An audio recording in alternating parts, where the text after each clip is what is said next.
عزيزي السادي النرجسي المسقط، شوف انت بتعمل ايه بقى، بتطلع بيها عقدك على اللي حواليك. احب اقول لحضرتك ان علم النفس اللي انت بتتحامى فيه، اللي بيقول اصل هو بيعمل كذا علشان مر بكذا، بتتصرف كذا عشان مريت بكذا، او عشان جواك كذا فبتطلعه على اللي قدامك، يعني احب اقول لحضرتك ان علم النفس اتعمل علشان يفسر انت بتعمل كده ليه، مش عشان يبرر لك ولا عشان يديك المساحة والاحقية ان انت تستحل نفسية اللي قدامك وتعمل فيه اللي انت عايزه. اتعمل علشان يعرف الناس انت بتعمل كده ليه، مش عشان يبرر لك ولا يديك اعذار زي ما انت فاهم.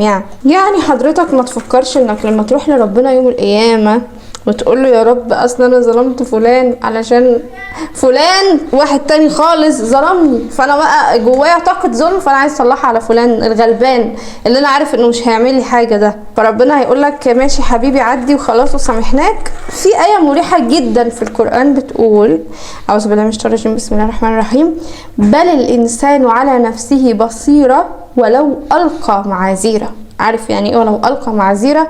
يعني لو رحت كده ربنا تقول له اي عذر ليك في حق عبد من عباده، يعني بص ربنا بيسامح في حقه، يعني حق ربنا ولا بيسامح فيه، لكن حق العبد مرهون بعفو العبد مش بعفو الرب. ربنا لما انت تغلط في حق عبد او تاكل حق عبد او ايا كان تظلم عبد باي طريقه، ده انت كده بتحط اخرتك تحت ضرسه حرفيا، اللي هو يا يسامحك يا ما يسامحكش. ليه تحط نفسك في موقف زي ده؟ لو في ايدك تفوق دلوقتي ولسه عندك فرصة يا ريت، عشان حقيقي مظالم العباد وحشة قوي، وحشة جدا جدا جدا جدا.